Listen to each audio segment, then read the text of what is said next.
On that quiet night in New York, months after the biggest controversy in Oscar history, my yellow cab pulled up in front of a discreet theater in Tribeca where almost nobody was paying attention, the kind of place stars go when they want to disappear for a few hours. The back door opened, and I recognized the silhouette immediately, even before I saw the face. Will Smith, except it wasn't the smiling Will Smith the world knows.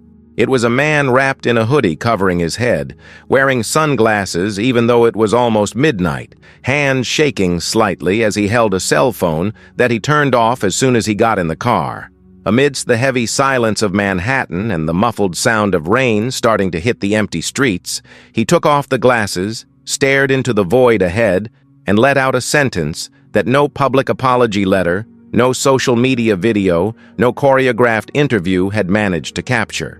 He said, "I destroyed in 10 seconds everything I took 30 years to build, and the worst part is I don't even know anymore if I did it for her, for me, or because I simply lost control of who I am." From the outside, the world keeps selling the same narrative about Will Smith.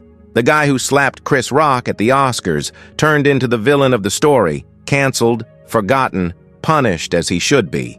But inside that taxi, a raw conversation began about something nobody talks about when a famous person falls from public grace.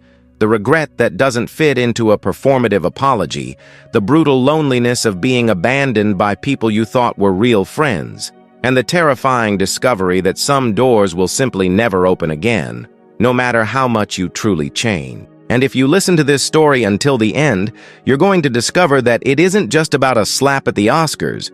It is about what happens when you spend decades performing a version of yourself that isn't real, until one day that mask cracks in public and you lose everything, but for the first time in a long time, you start to discover who you really are underneath all that fake shine. On that silent night in New York, I was parked at the side entrance of a small theater in Tribeca, one of those spots that don't make noise, don't attract paparazzi, where artists go when they want to vanish for a few hours. The street was almost empty, just the distant sound of sirens and the cold December wind. When the back door opened, I recognized the silhouette even before seeing the face.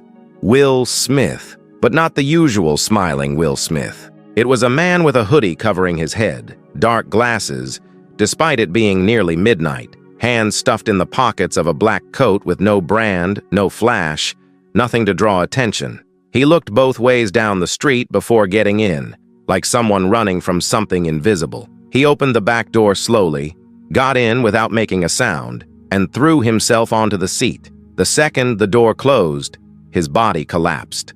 His shoulders dropped, his head went back, and he let out a sigh so long and heavy it sounded like it had been held in for months.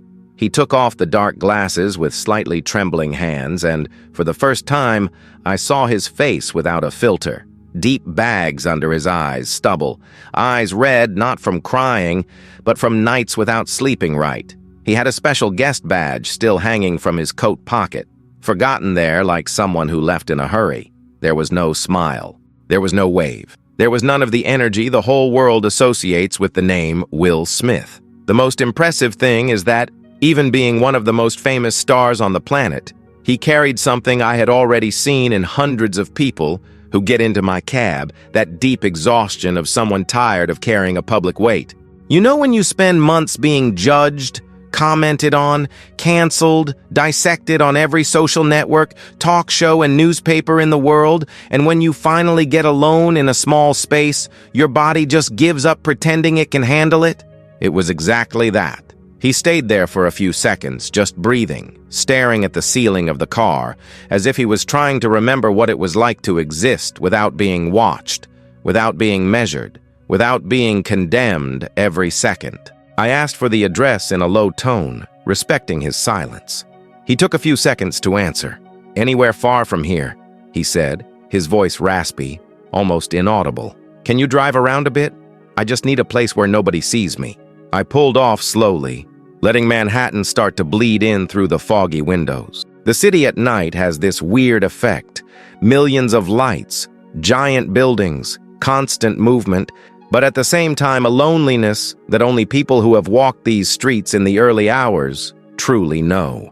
As we moved away from the theater, he pulled his phone from his pocket, looked at the screen full of unread notifications, and turned off the device with a sharp, almost violent gesture. It was right there in that initial silence, with the lights of New York starting to reflect on the glass wet from the fine drizzle that was falling, that I realized this night wouldn't be just another ride. There was something in the air, a mix of deep regret, accumulated guilt, and a desire to let out what had been stuck for months. And as always happens in these moments, it was enough for the city to gain a little distance, enough for the outside noise to dim, for him to start talking. Not exactly to me, but to that safe void a taxi offers when no one else is paying attention, recording, or judging. And what he started to tell, looking out the window at the city that had witnessed his rise and was now witnessing his fall, was going to reveal the side of the Oscar slap that no public apology letter had managed to capture. The first few blocks passed in almost total silence. Just the sound of the engine, the windshield wiper cutting through the fine mist, and the muffled sound of the city outside. Will kept his face turned to the window, watching the buildings pass by as if he were looking for something in the illuminated facade. We cut through Houston Street, passed near Soho, places where he probably had memories from when he was just a rapper trying to conquer New York. Suddenly, without me asking anything, he spoke. It wasn't a planned conversation. It was almost a thought that escaped his mouth. "I started in this city," he said, voice low. "Before Hollywood, before everything. I was the Fresh Prince. Rap, small shows, trying to prove I was more than just a funny kid from Philadelphia." He adjusted his posture in the seat, like someone reorganizing old memories in their head. "When I got the Oscar nomination for King Richard, I thought that was it. The period at the end of the sentence, the consecration." Will looked at me through the rearview mirror. 3 decades of a career, blockbusters, awards, respect from the industry. I was going into that ceremony as someone who had done everything right. Family man, dedicated husband, star with no scandals, the guy everyone likes. He paused, and the silence that followed was heavy. And I walked out of there as the man who slapped a comedian in front of 1 billion people. In 10 seconds, everything I built turned into this. He gestured vaguely at himself, as if this was the destroyed, canceled, isolated version he had become. Here is something a lot of people don't understand about events that change everything in seconds. Will explained that when you spend decades building an impeccable public image, you start to believe that image is you. I was the Will Smith everyone loved. The positive guy, the guy who solves everything with charisma, the guy who never loses his composure. He said he had gone to the Oscars with his family, smiling, greeting friends, genuinely believing that would be the night everything would make sense. Jada was right there next to me. I was nominated. We had been through so much in those last few years, the entanglements, the public therapy, everyone commenting on our marriage. And I thought, today we are going to turn the page. Today I win the Oscar and everything goes back to normal. But then came the joke. Chris Rock on stage, cameras in close-up, the line about Jada and G.I. Jane. I laughed first, Will admitted, and his voice carried a deep shame. "You can see it in the video." I laughed. But then I looked at Jada and saw her expression, and something inside me broke. He described that moment as if it were in slow motion in his memory, but in reality, it had been instant. I got up from my chair without thinking. I walked to the stage. I went up, and I delivered the slap. All of this felt automatic, as if it wasn't me doing it, but some version of me that was stored away for years and finally exploded. Will looked at his own hands, as if he were trying to understand how they had done that. And when I went back to my seat, sat down and shouted those words I already knew. I already knew I had just destroyed everything. As the taxi continued through the city and the drizzle turned into real rain, he went on. Minutes later, they called my name, Best Actor. I had won the Oscar. He let out a joyless laugh. I went up on that stage, held the statue, gave the speech crying, talking about protecting family, about being called to love people. And while I spoke, you could feel the awkwardness in the audience. Nobody knew if they should applaud, if they should pretend nothing had happened, or if they should cancel me right there. Will took a deep breath. That was supposed to be the best moment of my life, and it was the worst. Because I knew that, from then on, nobody was going to remember the award. They were going to remember the slap. And as we approached another traffic light and the rain hit harder on the roof of the car, he started to get into the most painful part, reliving that exact moment second by second, trying to understand what had gone through his head in those 10 seconds that changed everything. When we turned onto 6th Avenue, Will shifted his body in the seat and started to dissect that moment with surgical precision, like someone who watched the video 1,000 times trying to understand what went wrong. Chris's joke wasn't the first one of the night about Jada, he said. There were others, small ones, indirect, about her hair, about us, about our marriage being too public a topic. Will looked out the window, seeing his own reflection mixed with the city lights. But that one was different. G.I. Jane 2. Can't wait to see it. Everyone laughed. The camera went straight to Jada, and I saw her expression change, that look of someone who just got hit in public and can't do anything about it. He said that for the first 2 seconds, he laughed along with everyone else. You can see it in the video. I'm smiling, because that was what I always did. Laugh along. Be the chill guy who doesn't take anything personally. But then he looked at Jada again, and he saw something he had seen many times before, her pain being transformed into strength, because she couldn't show weakness in public. Jada has alopecia. She shaved her head because her hair was falling out, and she spoke about this publicly, was vulnerable, explained how much that messed with her. Will pressed his hands against each other, and then comes a comedian on one of the biggest stages in the world and makes a joke out of it, in front of everyone, in front of her, in front of me. That was when something inside him snapped.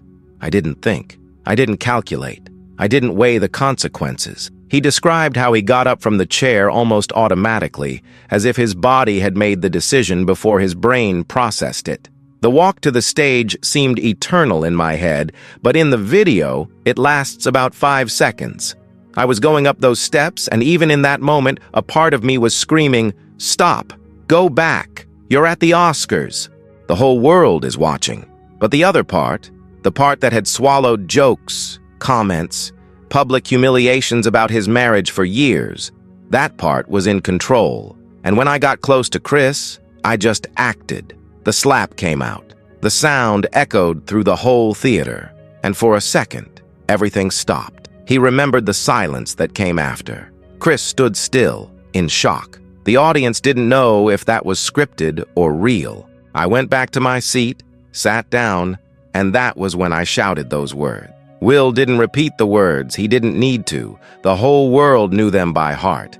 I shouted twice, and my voice was different. It wasn't the voice of Will Smith, the talk show host. It was pure rage, total loss of control. He covered his face with his hands for a few seconds. And in that moment, sitting there again, with Jada by my side, with the cameras still on me, I felt the weight of what I had just done. It wasn't relief. It wasn't satisfaction for having defended my woman. It was terror, pure terror, that I had just blown up my entire life in front of 1 billion people. As the taxi went on and the rain kept falling outside, Will looked at me with an expression that mixed regret and confusion. Minutes later, they called my name for the Oscar, and I had to go up on that stage again, hold the statue I had dreamed of my whole life, and give a speech knowing that none of that mattered anymore. He shook his head.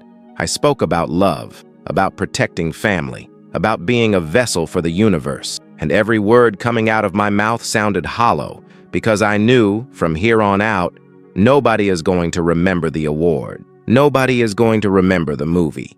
They're going to remember me losing control. Remember me being everything I swore I'd never be. And as we approached yet another busy avenue, he started to enter the next phase of this fall, the first few days after the Oscars, when the whole world turned its back. And he discovered, in the most brutal way possible, that public forgiveness doesn't come easy when you break the image they spent decades building.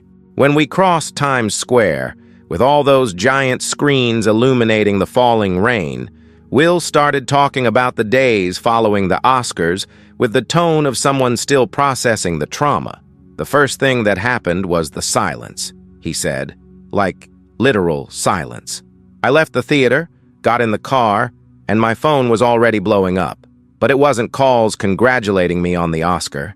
It was messages from publicists, lawyers, agents, everyone in a panic. Will said that on the same night, while he was still at the after-party trying to feign normalcy, there were already studio executives asking for an emergency meeting. And I remember thinking, man, I just won the Oscar.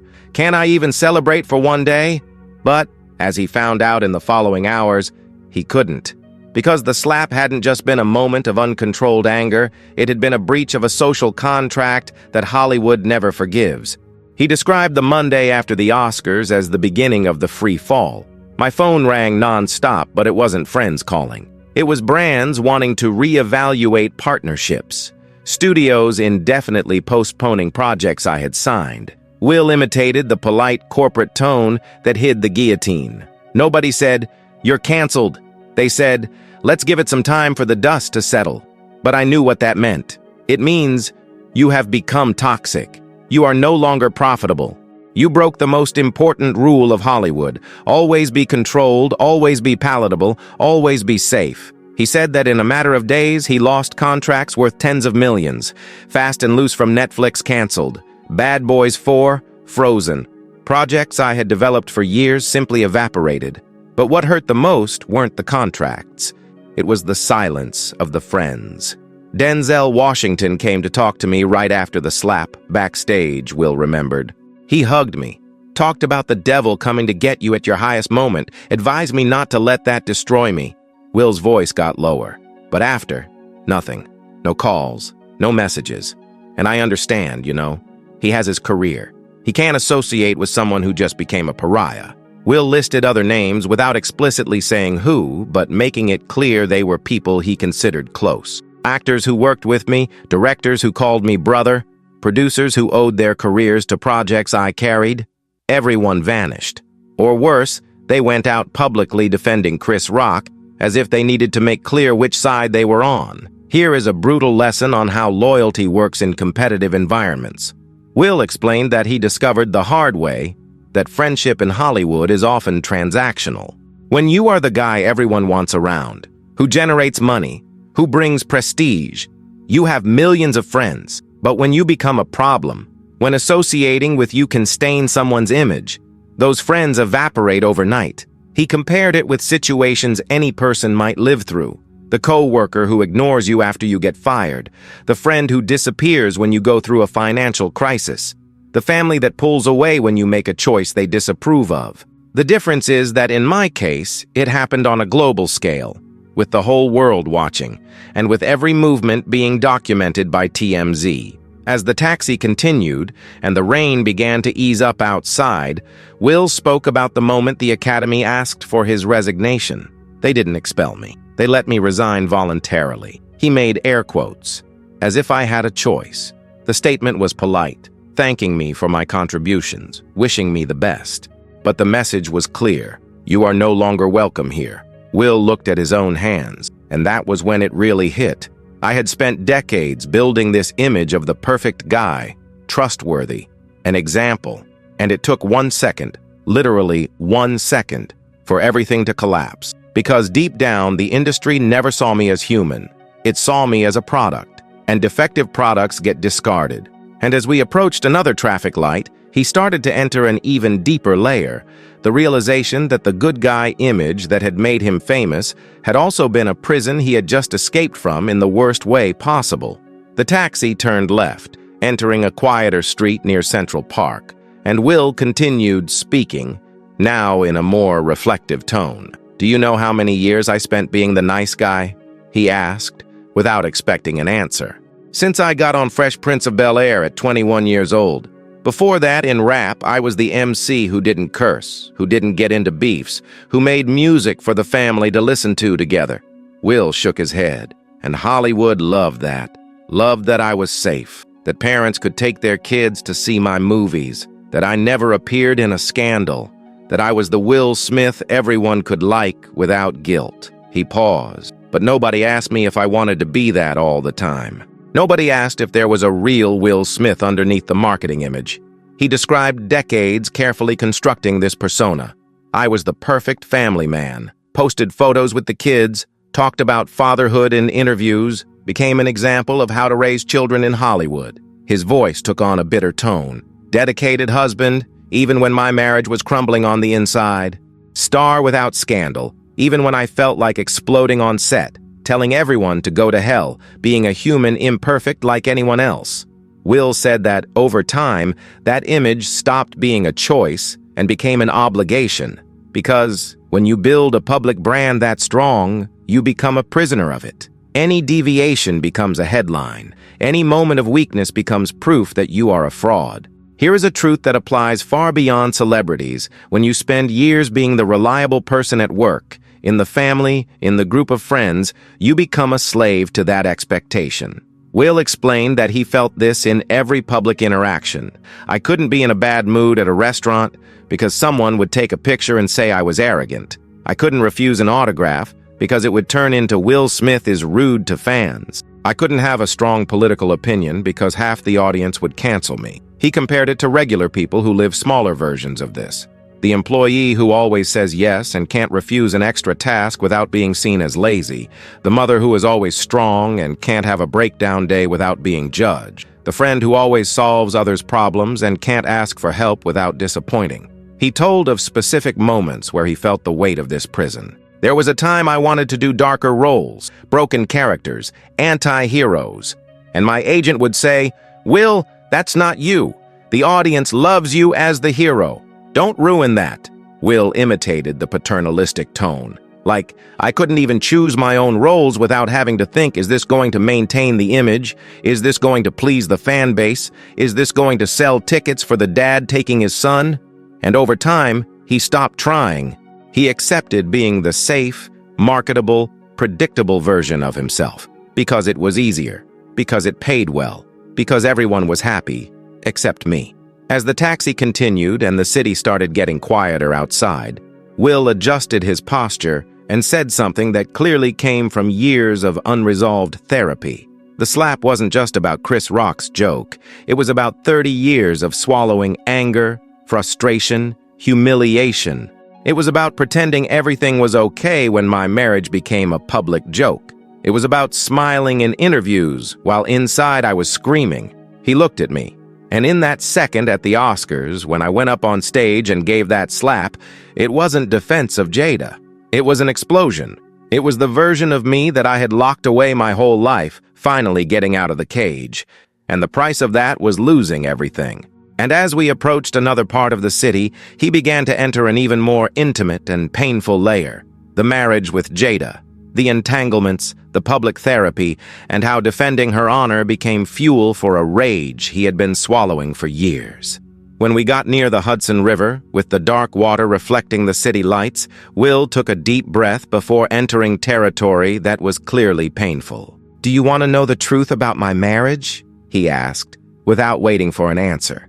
"I love Jada. I always loved her. But we exposed our relationship in a way no couple should." He talked about the Red Table Talk, the show where Jada spoke openly about everything, including the relationship between the two of them. Entanglement with August Alsina, open relationship. Couples therapy live for millions of people. Every problem of ours turned into content. His voice trembled slightly, and I stood there, sitting next to her, having to agree, having to be the evolved husband, the guy who accepts everything coolly. But inside I was dying. He described the feeling of having his marriage dissected publicly while he was still trying to understand things in private. When she talked about August, the whole world found out at the same time I was still processing it. And then I had to go into interviews, answer questions, make jokes about the modern relationship, pretend everything was resolved. Will pressed his hands together. "Do you know how many times I wanted to scream, stop talking about our life? Stop transforming our pain into a podcast episode?" But I couldn't, because then I would be the chauvinist, the controller, the guy who doesn't let his wife have a voice. And there was the trap. He had to perform public acceptance while dealing with private hurt. And every time someone made a joke about our marriage, and every comedian did, I had to laugh along. I had to be the good sport, until I couldn't anymore. Here is a lesson about boundaries that a lot of people ignore until they explode. Will explained that when you don't establish clear boundaries about what is private and what is public, everything becomes fuel for others. We normalized exposing everything. Open relationship, entanglement, therapy, fights. And Hollywood loved it because it gave ratings, generated headlines, kept us relevant. But the price of that was brutal. Because when you transform your intimate life into entertainment, people stop respecting you. They become commentators on your relationship. And you lose the right to be offended because you were the one who opened the door. If you identified with this, think. How many times did you share too much on social media and then become vulnerable to judgment? How many times did you expose a personal problem and then regret it when it turned into gossip? He told of specific moments that kept piling up. There was an award show where the host made a joke about Jada and August. Everybody laughed. I laughed too because that was what I did. I laughed to not look weak. Will looked out the window. There was a talk show where they asked if I had a girlfriend too, since we had an open relationship. And I had to answer with charm, with humor, being the cool Will Smith. His voice got harder. But inside, every joke, every comment, every meme about my marriage was a stab. And I swallowed it. Swallowed it because I had to maintain the image. Swallowed it because I couldn't be the guy who loses composure. Until at the Oscars, when Chris made that joke about Jada, something inside me simply broke. As the taxi went on and the city became emptier outside, Will adjusted his hoodie and said something that summed it all up. The slap wasn't about defending her honor. It was about years of being humiliated publicly and having to smile. It was about protecting a woman who had exposed me in every way possible. It was about trying to be the hero in a marriage where I felt increasingly diminished. He took a long pause. And the saddest part? After the slap, after I lost everything, the people I expected to support me also disappeared. Friends of decades became ghosts overnight. And that was exactly when, as he began to explain next, the most brutal loneliness hit. The deafening silence of those he thought would be by his side, whatever happened. The atmosphere inside the taxi got even heavier when Will started talking about the days following the Oscars, specifically about who called and who didn't. Denzel Washington came to talk to me right after the slap, still backstage, he said, and you could see that memory was important. He hugged me, put his hand on my shoulder, looked in my eyes and said, "In your highest moments, that's when the devil comes for you." He talked about prayer, about not letting that destroy me, about remembering who I really am. Will paused, and at that time, I thought I had at least one person who was going to stay by my side. Denzel Washington, man, living legend, someone I admired since forever. His voice got lower. After that night, no calls, no messages, nothing.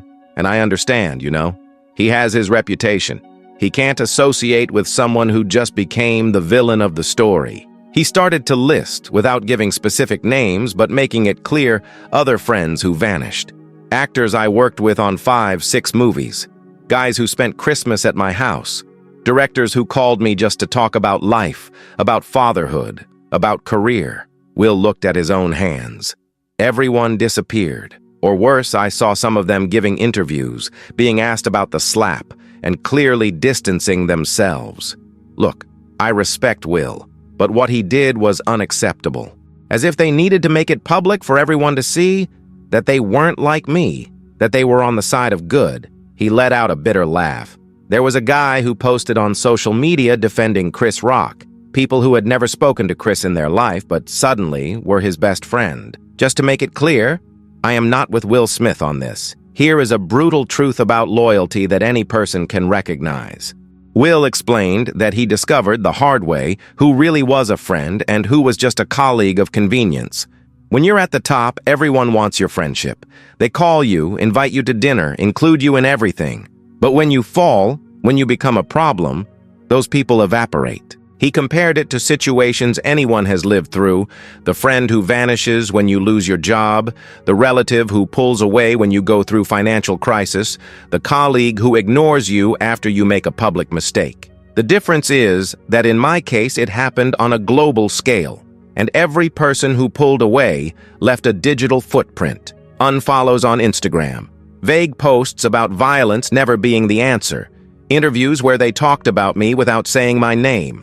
The pain in his voice was palpable. He told of a specific call that never came. There was a guy, I won't say who, but someone I considered a brother. Like, for real. We had been through so much together. He called me every week. We talked about everything. Will paused, and the silence that followed was heavy. After the Oscars, I waited. I thought, this one is gonna call. This one will at least send a message asking if I'm okay. But nothing. Days turned into weeks. Weeks turned into months. And to this day, nothing. He looked at me through the rearview mirror. And you know the worst part? I saw him at an event months later. We crossed paths. He greeted me politely, superficially, as if we were casual acquaintances. And I understood that friendship had died, and he didn't even have the courage to tell me to my face. As the taxi cut through an empty avenue, Will adjusted his hoodie and said something that hurt just to hear. I found out I had built a giant social network, but I didn't have real friends. I had co-workers. I had people who benefited from associating with me. I had famous acquaintances who took good photos with me at parties. He took a deep breath. But friends, the kind who stay when you become a pariah, those I found out I didn't have, or I had so few you could count them on one hand. And as the city kept passing by outside and the rain started falling lightly again, he began to make an analogy that perfectly summed up this feeling of abandonment, a comparison with boxing that, as he would explain next, said everything about how a single uncontrolled blow can erase decades of well-fought rounds. When we crossed the Queensboro Bridge, with the East River running below and the city lights multiplying in the reflection of the dark water, Will leaned forward a little and made an analogy that, at the time, caught me off guard with its precision. "You know how I feel?" he asked. "Like a retired boxer who spent 40 years in the ring controlling every punch." He gestured with his hands, as if he were drawing the scene in the air. "You train your whole life to have discipline, to not let anger take command, to calculate every movement, every strike, every defense, and you win fights, win belts, build a legacy." Will paused. "But then, in a moment of carelessness, you let instinct win. You throw a low blow, uncontrolled, and suddenly all the previous rounds lose their value, because people are only going to remember that dirty punch you threw when you let your guard down." He developed the metaphor with more depth, and I realized that wasn't just venting. It was the conclusion of months reflecting on the end of his own career. I spent 3 decades being impeccable. Every interview, every public appearance, every movie, I controlled everything. Never lost composure, never exploded, never showed the dark side. Will shook his head. Like, I was Muhammad Ali in his prime, fast, intelligent, charismatic, always one step ahead, and everyone applauded. Look at Will Smith, always staying in his lane, always positive, always in control. He took a long pause. But at the Oscars, I became Mike Tyson biting Holyfield's ear. 1 second of losing control, a blow that shouldn't have come out. And now, it doesn't matter how many fights I won before. People are only going to remember the moment I broke the rules. Here is a devastating lesson about legacy that applies in any area of life. Will explained that the more impeccable you are for longer, the greater the fall when you fail. If I was the problematic guy from the start, like Sean Penn breaking paparazzi cameras or Christian Bale screaming on set, nobody would be surprised. It would just be another episode. But because he had built decades of a clean reputation, that single moment destroyed everything. It's like the pastor who preaches morality for 20 years and gets caught cheating on his wife, or the anti-corruption politician who gets filmed taking a bribe, or the CEO who talks about ethics and gets exposed for harassment. Will looked at me. The height of the fall is proportional to the height of the pedestal, and I had built a very high pedestal. He compared it with situations any person faces on a smaller scale. You can be the perfect employee for 10 years.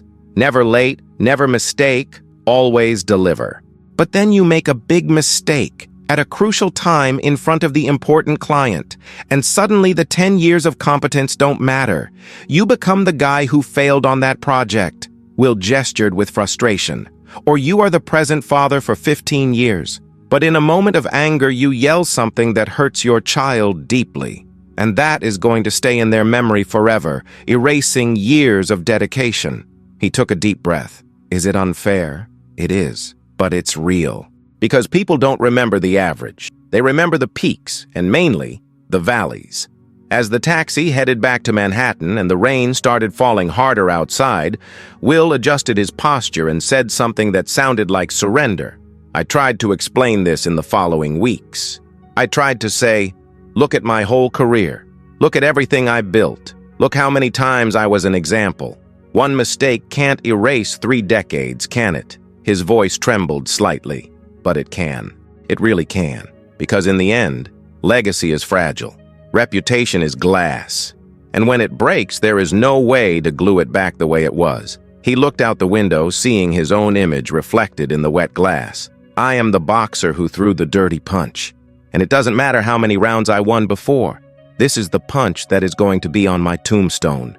And as we approached another avenue and the noise of the city started to grow again, he began to get into the part that was perhaps the most painful of all. The moment he had to look into his children's eyes and explain why the father they admired had lost control in the worst way possible in front of the whole world. When we turned onto a quieter side street, far from the buzz of Manhattan, Will stayed quiet for a few seconds before getting into what clearly was the most painful moment of this whole story. The worst conversation I had after the Oscars wasn't with a lawyer, wasn't with a studio executive, wasn't with the Academy, he said, his voice almost fading. It was with my kids. He said that, in the days following the slap, he avoided talking to Jaden and Willow. He sent short, generic messages, pretending he was busy with meetings. But I knew that at some point, I was going to have to sit down with them and explain why the father who always preached self-control, respect, emotional intelligence, had gone up on a stage and slapped someone in front of 1 billion people. Will covered his face with his hands for a few seconds, and when it finally happened, when we sat down to talk, I saw in their eyes something I had never seen before. Disappointment, not anger, not judgment, pure disappointment. He described that conversation with details that hurt just to hear. Jaden asked me, "Dad, why did you do that?" And I didn't have a good answer. I talked about defending Mom, about the joke being disrespectful, about instinct. But he just shook his head and said, "You always taught me to use words, not violence.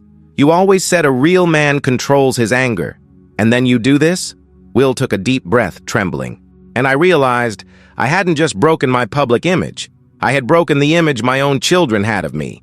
They had grown up hearing about how I was an example, how I had built a career without scandal, how I was different. And in 10 seconds, I had proved I wasn't. The pain in his voice was impossible to ignore. Here is a lesson about moral authority that any father, mother, or mentor needs to understand. When you spend years preaching a behavior and then act the opposite way, you lose more than credibility, you lose trust. Will compared it to common situations. The father who tells his son not to lie but lies to his wife. The mother who preaches a healthy life but lives stressed and sick. The teacher who talks about ethics but cheats on a contest. People even forgive failure. But hypocrisy hurts deeper, and in his case, it had been hypocrisy on a global scale. My kids saw their father talking about peace, love, evolution in 1,000 interviews, and then they saw him lose his head on the Oscar stage. He paused. How do I recover moral authority after that? How do I look at them and give advice about emotional control? But it wasn't just the kids. It was the brand, the contracts, the opportunities that evaporated without explanation. I received emails from companies that had partnered with me for years. The text was polite, corporate, full of euphemisms. Will imitated the tone. Given recent circumstances, we decided to go in another direction.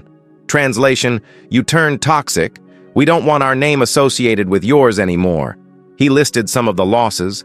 Millionaire ad campaign canceled, biography that would be released postponed indefinitely, streaming projects frozen.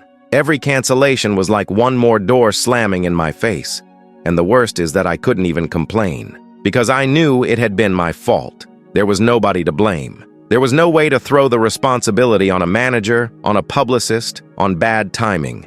It had been me, going up on that stage, delivering that slap, destroying everything.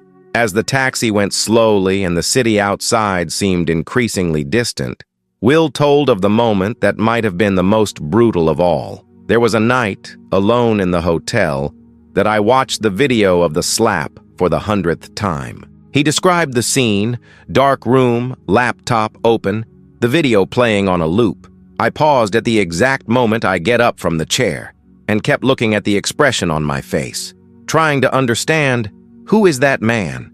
Because it didn't look like me.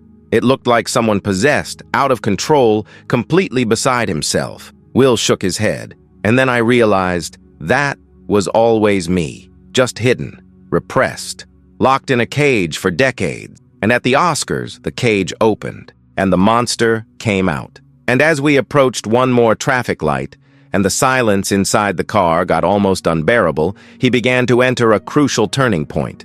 The moment he decided to stop asking for performative public apologies and begin the real internal work, away from the cameras, away from the forgiveness that might never come.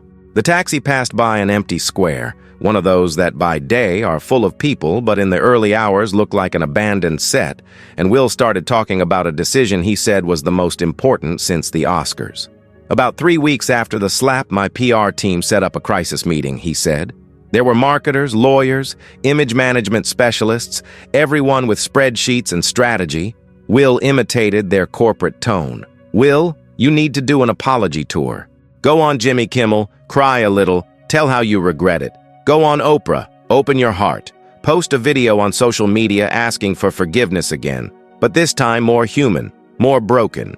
They had a script ready, literally, with marked pauses for me to take a deep breath and look emotional. He shook his head, and I looked at all that and thought, no, I'm not going to do that.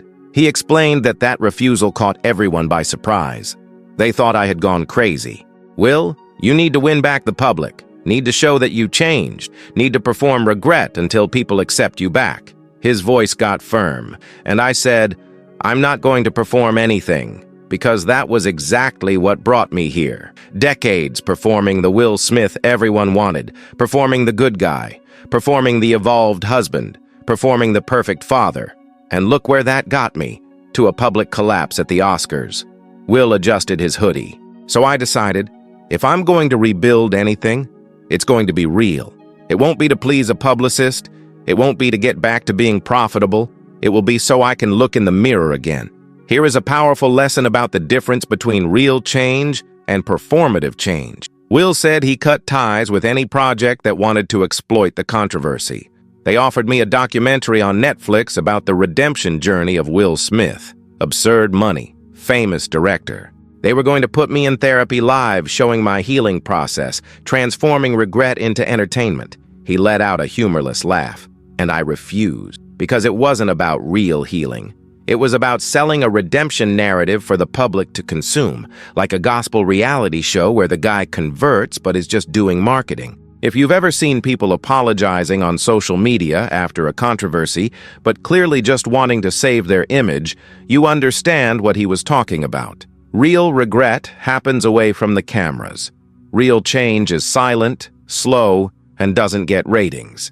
He described the internal work he started doing. I went back to therapy, but real therapy. Not that performative red table talk. Closed room, no camera, no audience. Will said he started to dissect decades of repressed anger, of toxic masculinity disguised as charisma, of dysfunctional relationships romanticized as modern. My therapist asked me questions nobody had ever asked. Like, why do you think you need to be loved by everyone? Where does this need for constant approval come from? What are you compensating for with fame? And it was those questions, not the choreographed interviews, that started to really move things. Because for the first time, I didn't have a script. I didn't have a ready answer. It was just me, raw, broken, trying to understand how I got there. As the taxi cut through an empty avenue and the New York dawn showed its quietest side, Will summarized the change in stance. I got off social media, stopped reading news about myself, refused interviews, canceled public appearances. He looked at me, and everyone said I was running away, that I was hiding, that I should face the consequences. But facing doesn't mean performing regret on a talk show. It means doing the internal work nobody sees. It means rebuilding character away from the spotlights. And as we approached one more stretch of the city and the meter kept running, he began to enter an even deeper reflection. The realization that a public image built with perfection for decades can collapse in seconds, and that maybe some doors simply never open again, no matter how much time passes or how much he truly changes. While the meter kept running and we passed by closed stores and deserted streets, Will looked at the clock on the dashboard and let out something that sounded like surrender.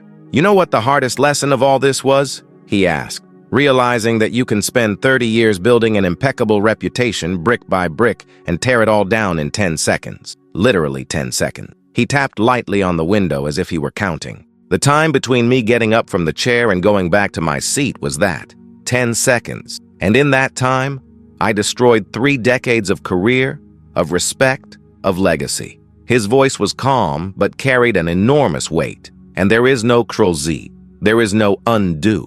There is no amount of apologies, of therapy, of silence, of real change that erases that video from the collective memory. He made a comparison any person can understand. It's like building a house for 20 years. Every brick placed with care, solid structure, strong foundation, everything planned. Will gestured as if he were assembling something invisible in the air. Then comes a 10-second earthquake and brings it all down. And everyone looks at the rubble and says, "Why didn't you build better? Why didn't you prevent it?" But nobody remembers the 20 years of construction. They only remember the 10 seconds of destruction. He looked at me. Reputation is glass. Character is glass. Trust is glass. And when it breaks, you can even glue it back. But the cracks are going to be there forever. And everyone is going to see. And nobody is going to forget. Here is a truth that applies in any area. Recovering trust takes infinitely more time than destroying it. Will told of doors that simply never opened again. There was a project I had signed a contract for before the Oscars. Big franchise, iconic character, everything set. He shook his head. After the slap, they called me, polite, saying they were going to reevaluate the schedule. Translation, "You're out, but we don't want to seem too cruel firing you right now." Will paused, and I accepted it, because I knew some doors are never going to open again. It doesn't matter if I live another 50 years like a saint. That door closed, and I have to make peace with that. If you've ever lost a job, friendship, or relationship over a grave mistake, you know some burned bridges don't have reconstruction. You can even build a new bridge somewhere else. But that specific one? Gone. He gave practical examples of what this meant in real life. I'm not going to host the Oscars again. Never. I'm not going to be called by film academies to give inspirational speeches. I'm not going to be honored as a Hollywood legend at awards. Will listed with a painful coldness. Certain brands are never going to want to associate with me again because the reputation risk is too big. Certain directors are never going to cast me again because they don't want to deal with the controversy that comes along. He took a deep breath. And I can scream, but I changed, but I did therapy, but I'm not that guy anymore. And it won't do any good because public image doesn't work based on who you really are. It works based on perception. And the perception of me for most of the world is going to be always the guy who slapped Chris Rock at the Oscars. As the taxi turned a corner and the city lights started getting more spaced out, Will adjusted his hoodie again and said something that summed it all up. The hardest thing to accept isn't that people hate me. There are people who hate, and that's okay. The hardest thing is accepting that I became a joke. I became a meme. I became an example of how not to act in public. He looked out the window. Communications professors will use my case in class to show how to destroy a career in seconds. Motivational speakers will tell my story as an example of what happens when you lose control. And 20 years from now, when a young actor asks a veteran, "What was the biggest scandal at the Oscars?" they're going to talk about Will Smith. His voice trembled slightly. That is my legacy now, and I have to learn to live with that. And as we approached a quieter area, almost arriving at the destination he had asked for, Will began to make a symbolic closing, looking at New York one more time, reflecting on how the city had witnessed his meteoric rise and was now witnessing his public fall, and how he had stopped trying to go back to being who he was before because that Will Smith simply didn't exist anymore. The taxi stopped at a red light near a square where some homeless folks were sleeping on wooden benches, and the city showed its rawest face, and Will stayed looking out the window at New York with an expression I had seen before. It wasn't nostalgia. It wasn't longing. It was painful recognition that the place hadn't changed at all, but the person looking at it had become someone else entirely. "This city doesn't change," he said, almost in a whisper. "Stays hard, stays relentless, stays full of people chasing dreams, stepping on each other, rising and falling every second." He pointed with his chin to the towering buildings cutting the dark sky. "I came to New York the first time in my 20s, rapper trying to conquer the world, and the city swallowed me, spit me out, tested me.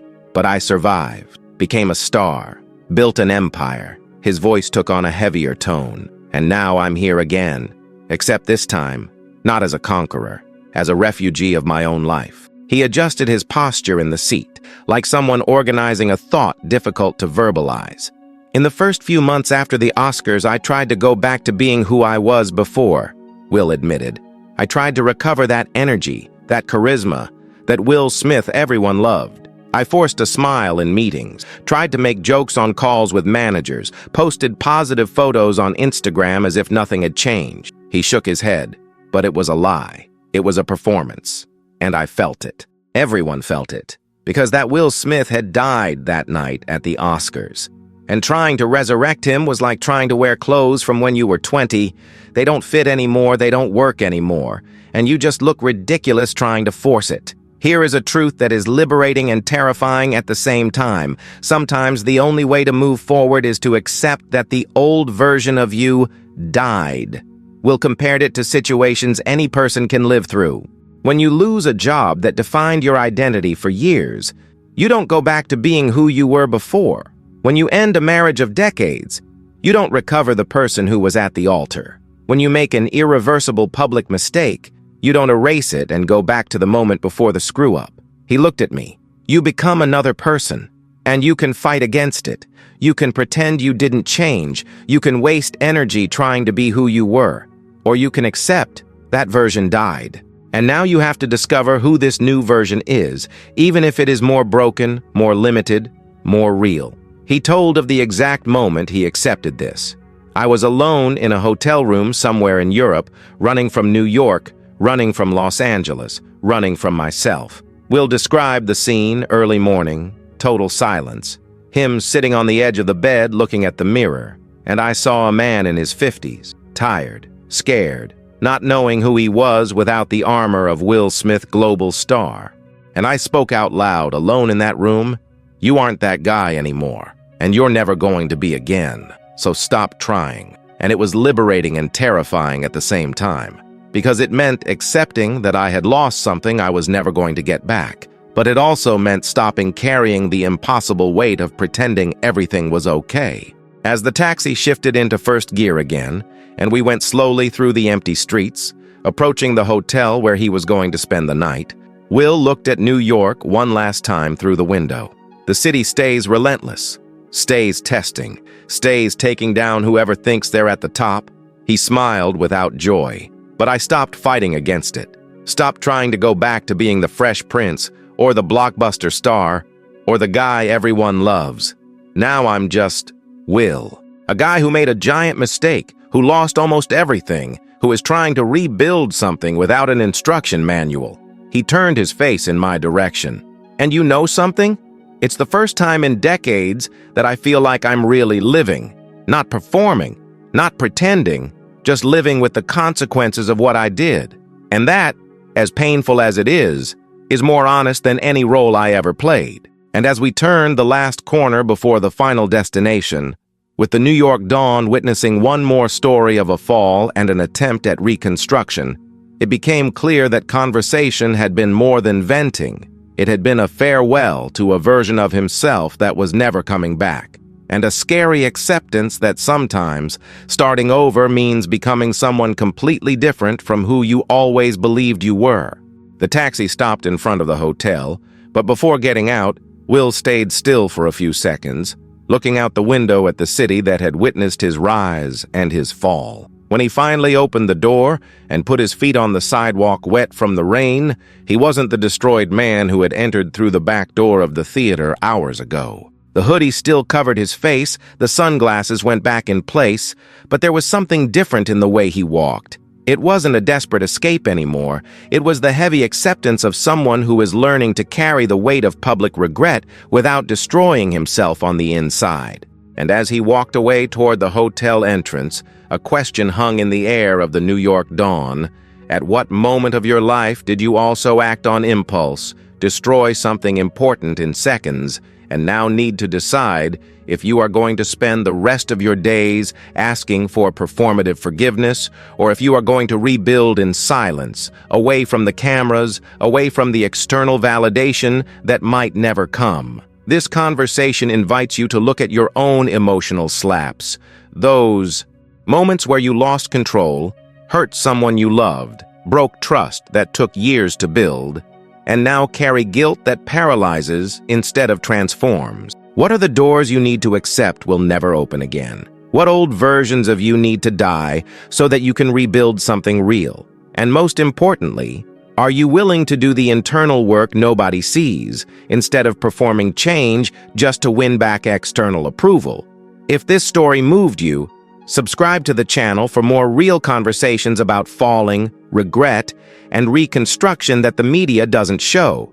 Like the video if Will's journey made you reflect on your own irreversible mistakes, and share it with someone who is also trying to forgive themselves for something they did. This conversation might be exactly what that person is missing to transform paralyzing guilt into fuel for real change.